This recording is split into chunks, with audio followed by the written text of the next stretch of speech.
was the 2nd of September 2003 when Lynette Vanderschoot first began to realize that her daughter was missing. There was no sign of 17-year-old Justine in the family home, and when Lynette looked outside, she discovered that Justine's truck was also missing. At first, she wasn't too concerned, thinking that her daughter had probably just gone to visit a friend or her boyfriend. Shortly after seeing the truck was gone, Lynette tried to call Justine, but there was no answer. Later that day, Lynette received a phone call from a different person, 17-year-old Danny Bezimer, who was dating Justine and had spent time with her the previous day. However, just like Lynette, Danny hadn't seen Justine or heard from her that day. In fact, the reason he was calling was to ask if she had any idea where Justine had gone. Immediately at that point, Lynette began to worry. It wasn't like Justine to spend the day out of the house without telling family or Danny where she was going. Lynette called her husband, her other daughter, and several of Justine's friends, hoping that one of them would know where she was. But all of them said the same thing. They had no idea. Beginning to panic, Lynette and her husband Don went to the sheriff's department to report Justine as missing. After the sheriff spoke to Justine's older sister, Justine Vanderschoot, they doubted that they were dealing with a case of a runaway teen. Justine didn't have personal issues or difficulties with her family. According to Justine, who had called her sister the previous night, their phone conversation had been completely normal. Danny told investigators the same thing. He had seen Justine last night and everything seemed to be just fine. He'd gone over to the Vanderschoot house, spent some time with Justine, and then had driven home alone. From the very beginning of the investigation, the case was taken seriously, and investigators considered the possibility that someone kidnapped Justine. It was evident, said Sheriff Edward Bonner, that this was not your typical runaway. Everyone starts to think, was she snatched? Teams of volunteers started to post missing person flyers around the area, and Justine's family painstakingly drove along nearby roads, wondering if Justine had gotten into a car crash. However, there was no sign of her or her vehicle. On the 3rd of September, the day after Justine was reported missing, the investigation took a sudden turn when her missing truck was located only a couple of miles away from the Vanderschoot house. It had been left in a park-and-ride lot, parked and locked with no sign of the keys. The truck was thoroughly searched, but there were no clues in or around it. It was like Justine had just decided to park in this random parking lot, get out of her truck, and disappear into thin air. Several more days went by, and there was no sign of Justine, and no more leads. Justine's family and friends began to worry that the case was going cold, and decided to have a vigil at the spot where her truck had been found.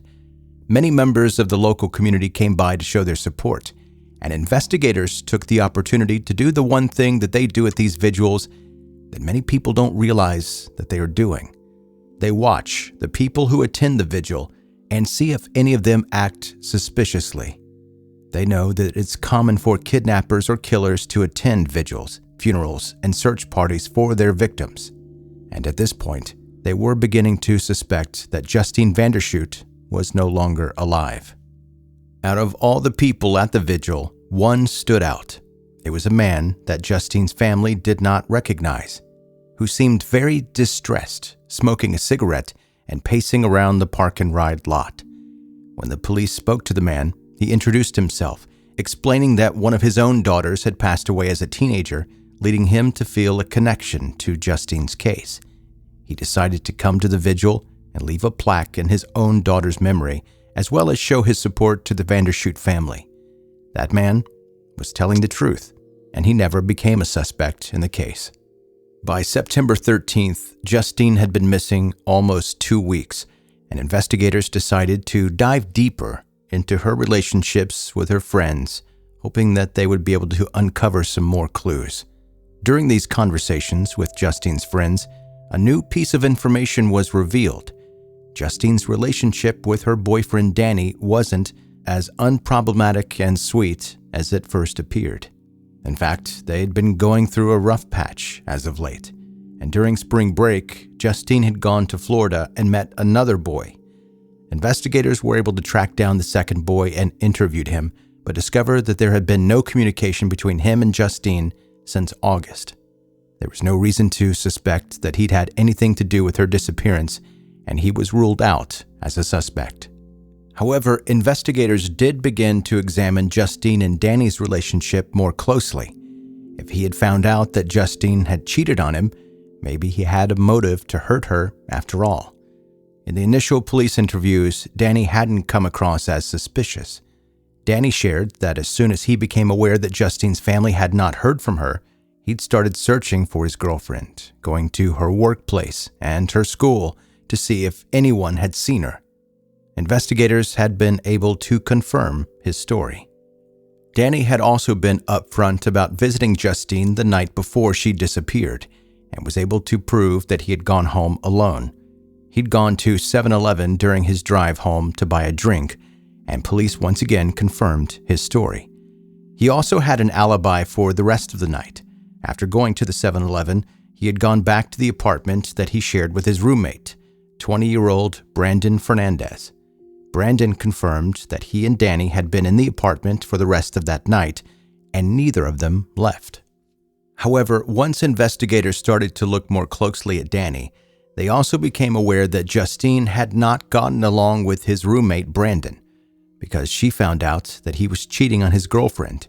It turned out that Danny and Brandon's alibi wasn't actually airtight. Instead of spending time at their apartment alone, they'd been with two other friends.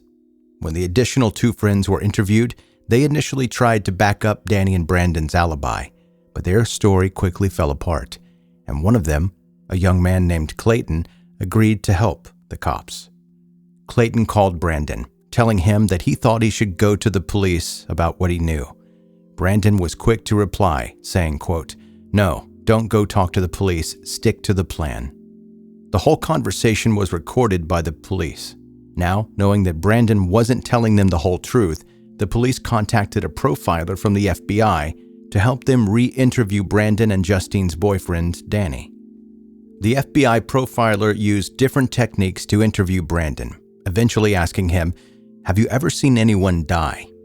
The question shook Brandon up, and the FBI profiler immediately played the recording of the incriminating phone conversation. Finally, Brandon admitted the truth. He'd tapped Justine's phone to prove that she was cheating on Danny, and then the two of them had decided to punish her. They had convinced Justine to come for a ride in Brandon's car, and then they played a mixtape, which wasn't filled with sentimental love songs. It was actually a recording of her phone conversations with the boy that she was cheating on Danny with. Finally, they'd parked in an isolated area where Danny zapped Justine with a taser and then strangled her.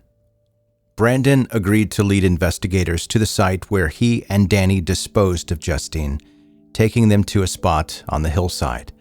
The police found Justine's necklace lying on the ground, as well as a patch of disturbed ground that looked as if somebody had recently dug and then filled in a hole. In the morning, investigators carefully unearthed the contents of the hole. They found Justine's body covered in a thick tar-like substance. Brandon and Danny dug a grave for Justine, and then they had poured the tar-like liquid onto her, hoping that it would help to decompose her body faster so that she couldn't be identified. Then they'd filled in the hole with the dirt as well as covering with an old mattress. However, Justine's autopsy revealed that Brandon and Danny had been wrong about one thing. They had not actually killed her before burying her. Her throat and digestive system were full of dirt from the grave. She had been buried alive. Although Danny insisted that Brandon had been the one to strangle Justine, both men admitted to digging the grave and burying her, which was ultimately the cause of her death. Both killers were charged with murder, and there was plenty of evidence to show that it was premeditated. Brandon's sentence was 15 years to life, and Danny's was 25 years to life.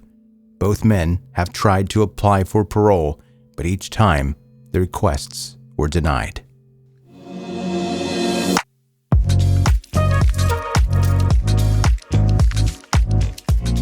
That's 10-Minute Murder for today. Brief and bingeable true crime. My name is Joe. I'm the host. And thank you so much for taking the time to listen to 10-Minute Murder. If you're a brand new listener, hit subscribe wherever you are listening right now. That does a couple of different things. First of all, it helps you find the podcast faster. When you log into the app that you like to listen in, the podcast is going to be right there for you. All the newest episodes right to the top. And also, it helps you go back and listen to previous episodes of the podcast. It's easier to get on there and just scroll back and listen to any episode you want to. You can jump around. Most people listen in order. You don't have to. There's really no reason that you need to listen to them in order because there's really no order to it. If you find an episode with a title that looks like something you want to listen to, boom, there it is. So make sure you hit subscribe and also follow on social media. Links for that are in the show notes of this episode, or you can go to 10minutemurder.com. And that's going to do it. That's your episode for today. Thank you so much for listening to 10-Minute Murder.